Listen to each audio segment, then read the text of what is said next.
Hola, mi nombre es Mónica Flores, con carnet número 2019-03523. En la presente exposición hablaremos sobre 6 temas: determinación de la prestación, obligaciones pecuniarias, cumplimiento de la obligación, los subrogados del cumplimiento, incumplimiento de la obligación y responsabilidad por incumplimiento. Como primer punto tenemos la determinación de la prestación. Determinar es concretizar, caracterizar la prestación o servicio del que se está hablando. En este caso podríamos hablar de las formas, colores, tamaños y cantidad de la prestación. La determinación de la prestación tiene 4 formas. Como primera, la genérica. La genérica la vamos a definir con 5 características. Esto dice que pertenece a una clase, es un conjunto homogéneo, no especificada, se puede determinar por su número o medida únicamente y no se individualiza. Se habla de la prestación muy general, en este caso vamos a hablar del frijol. Hay diferentes tipos de frijol, rojo, blanco, negro, pero como tal no se habla de uno en específico, sino con todos. Es un conjunto homogéneo, ya que presentan características iguales como es la forma y su tamaño. No se especifica, ya que la genérica no hace un grupo como tal de ya sea solo frijol rojo, frijol negro en específico. Se determina por su número, medida o cantidad y no se individualiza, ya que no se separa de ese grupo de alimento básico como es el frijol. La segunda es la específica. La específica la vamos a definir con 4 características. Está claramente determinada, es un bien específico, está individualizada y esta sí se separa del conjunto homogéneo. ¿Por qué? Vamos a hablar de algo general, que son los medios de transporte. Haciendo la determinación un poco más específica, vamos a hablar de los medios de transporte terrestres. Un poco más específico, como lo dice su característica, de los jeep. Hay diferentes estilos, colores. Esta sí está individualizada, ya que la separa de ese conjunto de medios de transporte terrestres y lo reduce a una marca en específico o un color en específico. Las alternativas. Estas se definen con 3 características. Son varias prestaciones, no se pueden sustituir y la elección es por parte del acreedor y del deudor. ¿Qué quiere decir esto? Lo vamos a ejemplificar. Hay una organizadora de fiestas que tiene varias opciones de bolsitas de regalo. En este caso hay una que te da 25 bolsitas por 50 quetzales, una de 50 bolsitas por 100 quetzales, otra de 100 bolsitas por 150 quetzales. Entonces tengo para elegir el que más me convenga o el que más se ajuste a mis posibilidades. En este caso yo pido la de 50 bolsitas por 100 quetzales. Entonces no se puede sustituir, ya que en la relación jurídica que yo establecí con la organizadora de fiestas, no puedo darle algo a cambio por las 50 bolsitas, salvo los 100 quetzales que ya se habían pactado. Elección por parte del acreedor y del deudor, ya que yo puedo elegir el tipo de bolsita que yo quiero o puedo dejar a elección la decoración o el estilo que lleve la bolsita que yo solicité. Las facultativas. Aquí hay una única prestación, se modifica o se sustituye, el deudor la puede modificar. En este caso, establezco una relación jurídica con una vendedora de muebles de madera y ella me dice a mí que el mueble de madera tiene un precio de 50 quetzales. La prestación se puede modificar o se puede sustituir, ya que yo le puedo ofrecer en este caso otra cosa a cambio de ese mueble. Ella me da el mueble y yo le puedo ofrecer un sofá, siempre igualando la condición de la prestación. El deudor la puede modificar, ya que es el deudor el que tiene la posibilidad de hacer ese cambio. Como segundo tema hablaremos de las obligaciones pecuniarias. El dinero. El dinero es un bien mueble, fungible y general. Es un bien mueble, ya que este se moviliza y se transporta conforme nosotros realizamos las obligaciones jurídicas, compraventas, adquisición de servicios o prestaciones, etc. Y es un bien general ya que es el medio que nosotros utilizamos para adquirir productos, solventar deudas y subsistir. Las funciones del dinero como tal tiene tres. La primera es de intercambio, por el cual yo adquiero un producto, cosa, servicio y hago posesión de ella, y a cambio de ella yo entrego una cantidad o suma de dinero. Es una medida de valor ya que estima el valor del producto según su calidad, función, etc. Es un medio de pago ya que a través de este nosotros solventamos deudas u obligaciones jurídicas. Las deudas de dinero o pecuniarias. En estas se entrega una suma o cantidad de dinero para solventar, extinguir, terminar o aplazar una obligación jurídica o una deuda.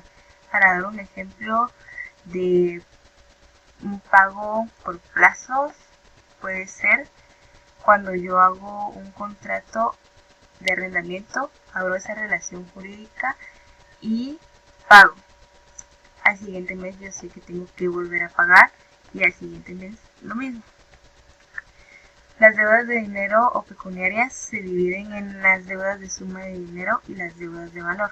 Las deudas de suma de dinero son precisas y determinadas, y las cuales pueden incurrir en un régimen de mora, ya que yo entrego la cantidad de dinero conforme a lo establecido en el contrato, en el lugar y tiempo pactado.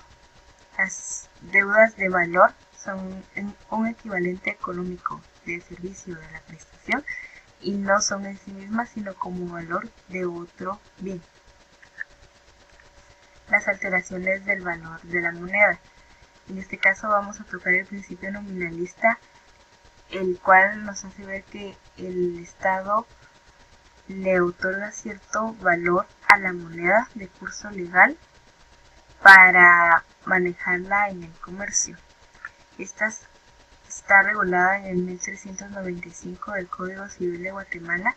Nos dice que el pago en moneda nacional lo hará el deudor entregando igual cantidad numérica con arreglo al valor nominal que tenga la moneda en la fecha en que se le requiera de pago, siempre que ya sea exigible la obligación. Vamos a hablar de las dos alteraciones de la moneda. En este caso, la inflación, que es el más común en Guatemala, el cual nos dice que hay menos poder adquisitivo. En este caso, el salario mínimo no cubre lo que es la canasta básica. Es un ejemplo claro de que el valor de dinero ya no cubre como tal todos los bienes que el humano necesita para subsistir. La segunda alteración es la deflación. Esta nos dice que el poder adquisitivo aumenta. Eso quiere decir que el valor de dinero es más y el de los productos es menos. Las medidas correctoras del nominalismo, en este caso encontramos dos, que son las de tipo legislativo, la cual regula las leyes de las prestaciones, son normas reguladoras. Y el segundo es de tipo judicial, las cuales son las pactadas en los contratos por ambas partes. El pago de las deudas pecuniarias. Estas se encuentran reguladas en el artículo 1386 y 1387 del Código Civil. Hay varias clases de intereses. En el primer lugar tenemos los intereses legales. Estos son los establecidos en la ley. Un ejemplo claro es el régimen de mora, en el cual si yo no cumplo con la obligación o pago en el tiempo y lugar establecido, incurro al régimen de mora. Los intereses convencionales. Estos son los pactados entre las partes en un contrato voluntariamente. El anatocismo. Este está prohibido por el artículo 1449, ya que es la acumulación de intereses. Como tercer tema hablaremos del cumplimiento de la obligación. El pago. El pago es realizado del deudor hacia el acreedor, cumpliendo con lo que fue pactado en la relación jurídica. Presupuesto de capacidad. Este es un requisito del pago, ya que la persona debe contar con cierta aptitud para poder ya sea contraer la obligación jurídica como para ser capaz de solventarla. En este caso, los menores de edad no serían capaces de poder realizarla, excepto bajo un representante legal como lo son sus padres. Esto está regulado en el artículo 1385 en su primera línea, que nos dice: no es válido el pago que se haga directamente al menor o incapaz, ya que no cuenta con aptitud. Pago realizado por un tercero. Ese es un pago hecho, solventado por una persona ajena a la relación jurídica. Artículo 1382 del Código Civil, y como requisito artículo 1386, el cual nos dice que no se puede obligar al acreedor a recibir cosa que no fue pactada. Hablaremos de los receptores de pago. ¿Quiénes reciben estos pagos? En primer lugar está el pago realizado a persona autorizada en el artículo 1384 y 1386 del Código Civil, el cual nos habla que el pago se puede realizar por medio de un mandatario o por representante legal, como ya lo ejemplifiqué, los padres. Está el pago realizado al acreedor aparente. Este está regulado en el artículo 1389 del Código Civil, el cual nos dice: es válido el pago hecho de buena fe al que está en posesión del derecho de cobrar, aunque sea después vencido en juicio sobre la propiedad del crédito. Esto nos quiere decir que el pago lo recibe quien está con la titulación del crédito. El pago por ingreso en cuenta corriente bancaria al acreedor. Este no está regulado en el Código Civil, pero es el pago recibido por el banco. Pago mediante tarjeta de crédito. Este es un poco más conocido. Como lo dice, es el pago que se realiza por medio de una tarjeta de crédito. Aquí lo que encontramos es una relación triangular. Está el deudor, está quien financia o la empresa quien financia la tarjeta y quien recibe el pago, ya sea la empresa o el acreedor. Los requisitos del pago. Aquí encontramos dos: la integridad del pago y la identidad del pago.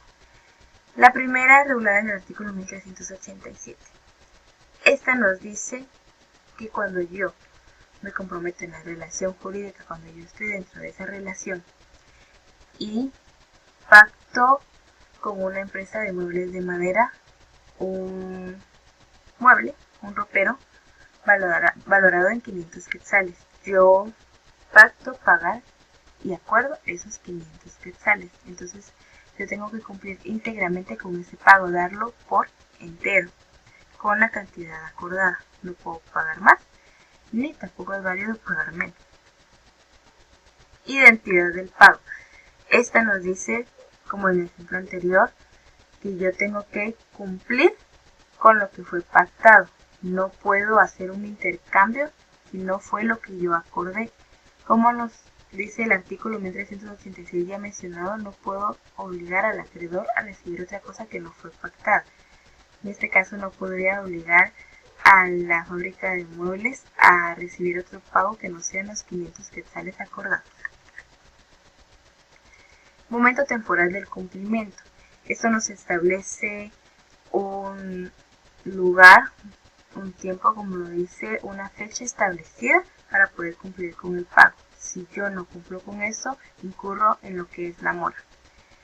El lugar de pago requiere fecha y forma, como yo lo dije. Hay formas de pagar, ya sea dando el pago a través de una cuenta del acreedor.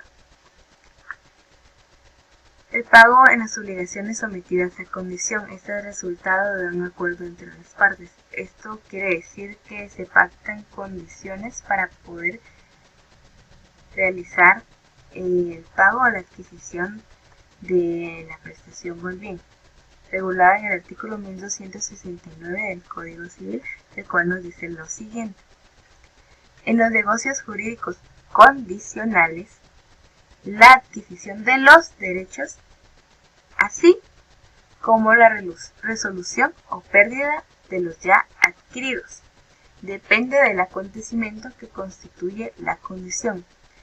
Esto nos muestra lo que son dos formas: suspensiva y resolutoria.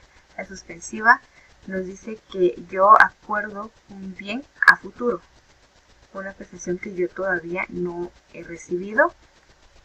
En la resolutoria nos dice que es cuando yo ya adquirí ese servicio o prestación acordado.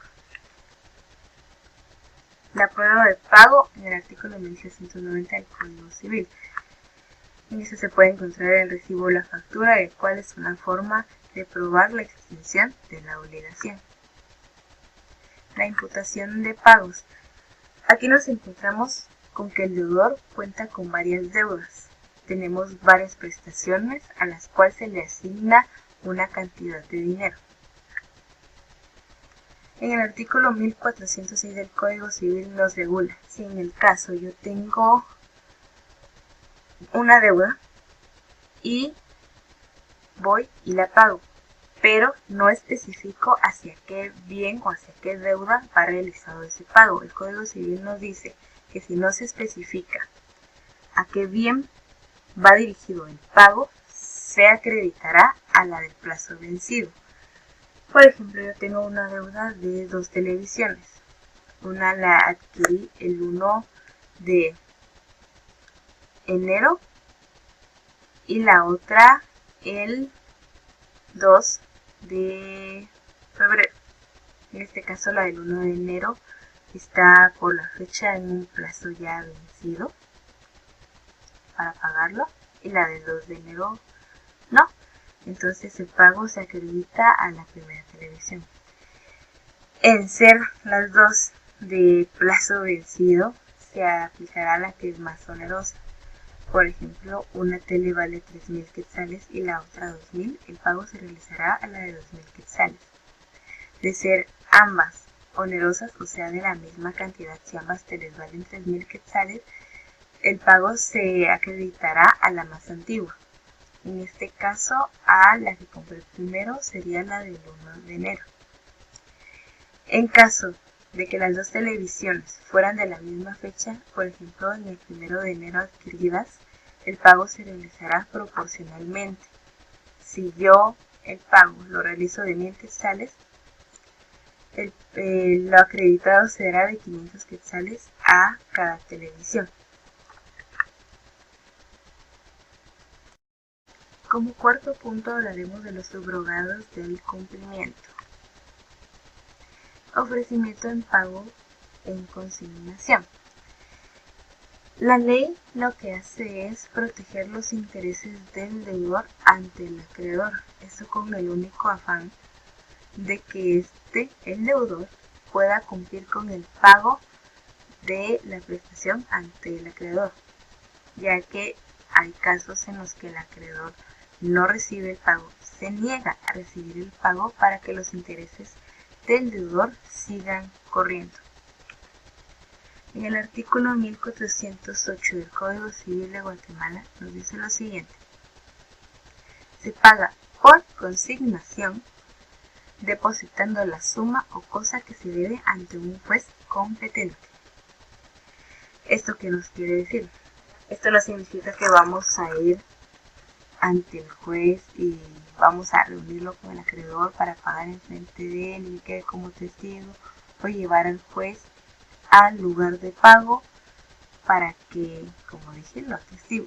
No, esto requiere específicamente de un procedimiento judicial, requiere de la intervención de un juez siempre y cuando el deudor lo haga voluntariamente. ¿Cómo se realiza esto?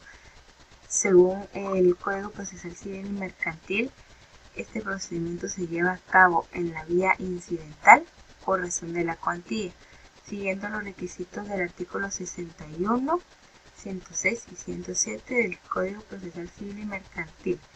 Se plantea la demanda llenando, como dije, los requisitos y se va ante el juez.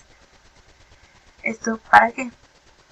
Para que con la autorización del juez el deudor quede liberado de la deuda. Esto, claro, pagando lo que él acordó ante el acreedor. Claro que el deudor tiene que estar al día con los pagos y mostrar que ha sido responsable en el cumplimiento de la obligación. Una vez autorizado, este queda totalmente libre de la obligación. La dación en pago. Esto nos muestra tres características. Tiene que ser un consentimiento del acreedor, es un acuerdo entre ambos, y aquí se ofrece cosa distinta a la pactada. Esto recordando el artículo 1386 del Código Civil de Guatemala, el cual nos dice que no se puede obligar al acreedor a recibir cosa que no fue pactada.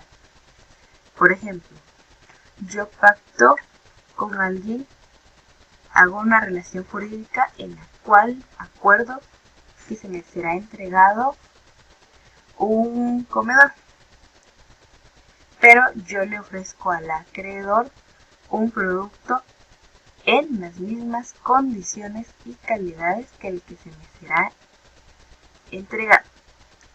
Por ejemplo, un mueble de madera, siempre y cuando el acreedor esté de acuerdo y cumpla con las condiciones que el acreedor proponga. Pago por cesión de bienes a los acreedores. Esto está regulado en el artículo 1416, que nos dice: el deudor puede hacer cesión de bienes a sus acreedores cuando se encuentre en la imposibilidad de continuar sus negocios o de pagar sus deudas. Esto va a depender del valor y del acuerdo que se haya realizado. Por ejemplo, yo tengo una deuda la cual no puedo solventar con una suma de dinero o una cantidad, pero la puedo sustituir o puedo ceder, ya sea un automóvil que esté a mi nombre, una propiedad o un predio, o lo que solvente la deuda. No la va a solventar por completo, lo que va a hacer es cubrir una parte de esa deuda. Como quinto punto hablaremos del incumplimiento de la obligación. ¿Qué tiene que existir para que pueda haber un incumplimiento? En primer lugar, debe haber un deudor y un acreedor. En segundo, estos dos, por voluntad de cada uno, deben estar dentro de una relación jurídica. Aquí debe de haber acordada una prestación con sus condiciones y requisitos establecidos de la forma y lugar y tiempo en que se da. El incumplimiento de la obligación se da cuando la cancelación de esa prestación no se hace conforme a las condiciones o requisitos, o simplemente esta no se realiza. Esto puede incurrir en consecuencias como la responsabilidad por incumplimiento. De este tema hablaremos un poco más adelante. El incumplimiento de la obligación tiene o genera ciertos efectos. En este caso mencionaremos tres. Un efecto sería el deber originado. El deber originado se da cuando el deudor tiene que restituir, corregir o reparar esa falta de la prestación en el patrimonio del acreedor. Segundo efecto, el acreedor puede acudir a un juez. Esto para que el deudor cancele la prestación, siempre con la intervención de un juez, o ya sea para que ésta quede cancelada y ya no se reciba la prestación. Tercer efecto, reparar, restituir la prestación acordada. Esto por medio de una indemnización. Hablaremos de las clases de incumplimiento. En este caso vamos a mencionar tres. La primera, el retardo o retraso. Segunda, cumplimiento defectuoso. Tercero, incumplimiento definitivo. ¿En qué consiste cada una de estas? El primero, el retardo o retraso. Esto quiere decir que la cancelación de la obligación sí se realiza, pero no se realiza en el tiempo, lugar o momento establecido en la relación jurídica. Un ejemplo de esto: hay un contrato de arrendamiento en el que yo acuerdo con el acreedor que voy a pagar cada primero de cada mes. Pero ¿qué ocurre? yo me atraso por 10 días. Entonces estoy incumpliendo con ese acuerdo que se hizo desde el principio y estoy faltando a el tiempo que yo acordé. Cumplimiento defectuoso. Esta, si se realiza la cancelación de la obligación, se da por finalizada, pero no se hace cumpliendo con las condiciones establecidas al principio. Por ejemplo, yo establezco una relación jurídica con una sastrería y acuerdo que quiero un vestido talla M de color rosado. Cuando yo llego después del tiempo fijado, recibo el vestido talla M, pero con una diferencia, que ya no es de color rosado, sino de color verde. Entonces se cumplió con la obligación, pero no se respetó la condición establecida a un principio, que el vestido debía ser rosado. El incumplimiento definitivo. Aquí sí se dijo incumplimiento, ya que por parte del deudor puede ocurrir la situación en la que él se niegue en algún momento a dar la prestación o servicio que fue acordado por deudor y acreedor. En este caso, yo establezco la relación jurídica y acuerdo con alguien en venderle un mueble de madera poco usado que yo tengo, un escritorio para computadora, y acuerdo que él me dará a mí 500 quetzales y yo le daré el mueble. Pero al final lo que pasa es que digo, no, tal vez lo voy a necesitar, entonces me abstengo yo de entregar esa prestación a cambio del dinero y cancelo lo que es la relación jurídica sin entregar el bien. La mora del deudor. Esta consiste en el retraso o atraso injustificado de la prestación. Como sexto punto hablaremos de la responsabilidad por incumplimiento. Como ya dijimos, esta es una consecuencia del incumplimiento de la obligación. En el libro de Derecho de Obligaciones nos dice, para que exista responsabilidad civil contractual es preciso que exista un contrato válido entre el responsable y la víctima y que el daño resulte de su incumplimiento. En este caso, el deudor es el responsable civilmente por ese incumplimiento en la cancelación de la prestación. Esto incurre en daños y perjuicios. Los daños. Esta es una reducción patrimonial y los perjuicios es la lesión moral hacia los intereses patrimoniales. En el artículo 1423 del Código Civil de Guatemala nos dice: el incumplimiento de la obligación por el deudor se presume por culpa suya mientras no pruebe lo contrario. Como ya dije, esta responsabilidad civil recae sobre el deudor, pero este también tiene la oportunidad de poder contrariar esa culpa, demostrando que él sí cumplió con la obligación. La culpa. Artículo 1424. ¿En qué consiste esta? Consiste en una acción u omisión perjudicial a otro, en que se incurre por ignorancia, impericia o negligencia. La ignorancia es no tener el conocimiento del servicio o acción que se está realizando. La impericia es realizar una acción o servicio del cual no se tiene la capacidad o aptitud para poder realizarlo. Negligencia. Negligencia es cuando se ignora un protocolo para poder realizar un servicio. Exoneración del deudor. Esta nos dice que el deudor se libera, extingue y termina con esa deuda u obligación jurídica de la cual fue pactada anteriormente. ¿En qué circunstancias se da? Como primera está el caso fortuito o segunda, fuerza mayor.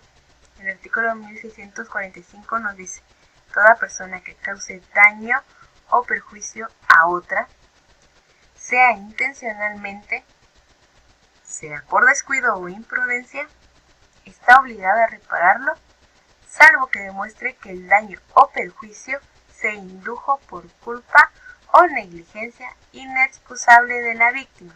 Esto quiere decir que se dan circunstancias que escapan de las manos del deudor y por lo tanto este no pudo cumplir con la terminación, finalización de la obligación.